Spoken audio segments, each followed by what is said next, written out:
மாரியின் அபிஷேகம் மாம்சமான யாவர் மேலும் அதிகமாய் பொழிந்திடுமே, ஆவியில் நிரப்பிடுமே.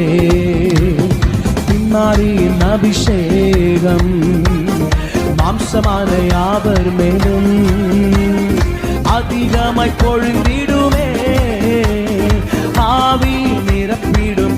கையை தட்டி சொல்லுங்க பார்க்கலாம்.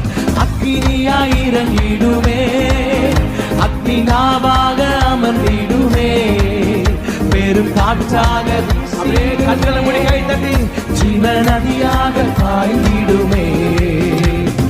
அக்கினியாய் இறங்கிடுமே, அக்னி நாவாக அமர்ந்திடுமே, பெரும் காற்றாக வீசிடுமே, ஜீவ நதியாக ஆய்ந்திடுமே. மீண்டும் சொல்லுங்க கையை தட்டி.